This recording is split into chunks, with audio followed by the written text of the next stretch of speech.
ମୟୂରଭଞ୍ଜ ଜିଲ୍ଲା ଘାଗରପଡ଼ା ଥାନା ଘେରିଲେ ଶତାଧିକ ପୁରୁଷ ମହିଳା। ଗତ 1 ତାରିଖ ଦିନ ସଲଗଡ଼ା ଗ୍ରାମର ଘନଶ୍ୟାମ ପୂର୍ତ୍ତିଙ୍କ ଝୁଲନ୍ତା ଅବସ୍ଥାରେ ମୃତଦେହ ଉଦ୍ଧାର ହୋଇଥିଲା।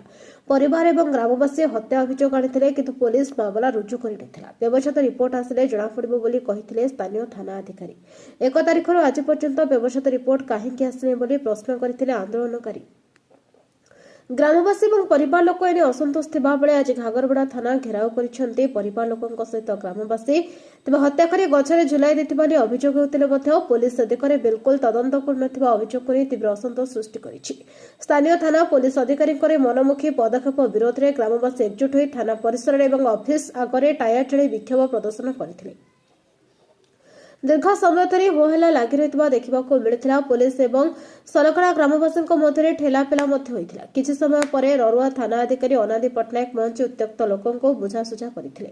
ଖବର ପାଇ ଉପଖଣ୍ଡ ପୋଲିସ ଅଧିକାରୀ ନବଚରଣ ନାୟକ ମଧ୍ୟ ପହଞ୍ଚି ଲୋକଙ୍କୁ ବୁଝାସୁଝା କରିଥିଲେ। ଶେଷରେ ଅତିରିକ୍ତ ଜିଲ୍ଲା ପୋଲିସ ଆରକ୍ଷୀ ଅଧୀକ୍ଷକ ଲୋକଙ୍କୁ ବୁଝାସୁଝା କରିବା ପରେ ଉତ୍ତ୍ୟକ୍ତ ଆନ୍ଦୋଳନକାରୀମାନେ ଶାନ୍ତ ହୋଇଥିଲେ। ରରୁଆ ବ୍ଲକ ଅଧ୍ୟକ୍ଷ ଅଜିତ ତେରିଆ ମଧ୍ୟ ପହଞ୍ଚି ଉତ୍ତ୍ୟକ୍ତ ଲୋକଙ୍କୁ ବୁଝାସୁଝା କରିଥିଲେ, କିନ୍ତୁ ପୋଲିସର କହିବା କଥା ଶବ ବ୍ୟବଚ୍ଛେଦ ରିପୋର୍ଟରେ ସମ୍ପୃକ୍ତ ଯୁବକ ନିଜେ आत्महत्या କରିଥିବା ଉଲ୍ଲେଖ ଅଛି।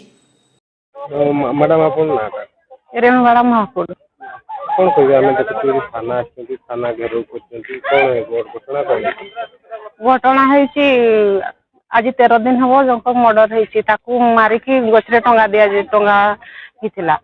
ତ ପୋଲିସ ତାକୁ ନେଇକି ପୋଷ୍ଟମର୍ଟମ କରିବା ପାଇଁ ପଠେଇଲେ, ପୁଣି ଆଜି ପର୍ଯ୍ୟନ୍ତ ପୋଷ୍ଟମର୍ଟମ ରିପୋର୍ଟ କିଛି ଆସିନାହିଁ। ଗତ ଶନିବାର ଦିନ ଆମେ ଆସିଥିଲୁ।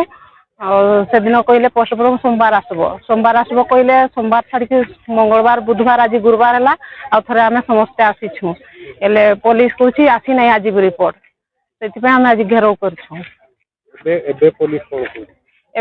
रिपोर्ट आसिक कहते जांच चली रिपोर्ट किसी शुणाशुणी है भितर सब जांच चली रिपोर्ट तुम्हें माने जो आंदोलन कौन चाहूँ आम दोषी दंड पाऊ जार स्वामी मत से न्याय मिलू आम समस्ते चाहूँ दंडी जी दोष कर दंड पाऊ मर्डर कराई कौन कहे आज सोलगड़ा ग्राम पुरुष महिला घागरपड़ा थाना घेराव करते अभियोग था हत्या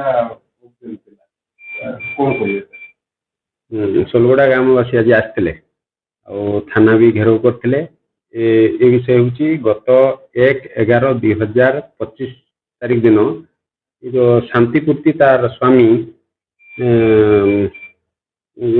गछरे दौड़ी देकी आत्महत्या करते कनेक्शन गोटे 7/2025 यूडी केस रुजु होता आउ पीएम पठाई करंजिया सब डिविजनल मेडिकल को आउर दाबी जे ताकू मारी देइचंदी बोली तार पीएम रिपोर्ट आज आम रिसीव करछु पीएम रे सी फांसी दे आत्महत्या करछि जहाँ कारण देइचंदी डॉक्टर एक अनुसार बुझे दीचु पीएम रिपोर्ट कॉपी भी देचु यहीटा ही कारण इनक्वारी जहाँ जना पड़ी पीएम रिपोर्ट जना पड़ी सी गछरे दौड़ देके आत्महत्या कर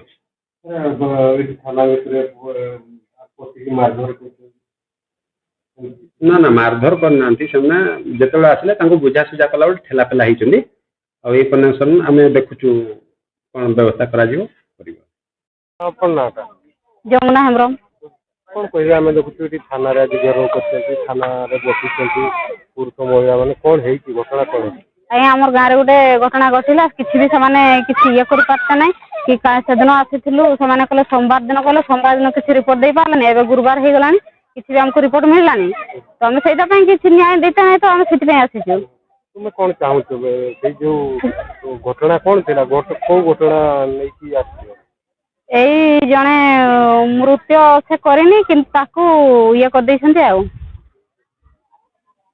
मारिकी टांगी देते दृश्य जोटा देखिकी पुलिस कौन पुलिस सेदिन कहला कि ना केस तुमको सोमवार सुधा तुमको रिपोर्ट देवी कहले तो आज कहूँ कि मुझे कैश नहीं पार्बनी कौन पैसा नहीं पार्ब ना तुम्हें कौन चाहूँ एबे जदि से जदि हमको किसी रिपोर्ट न देला न देखैला नले ए हमर जदि किछि हमको सहयोग करूनाहांती ताले ये रहू नाही।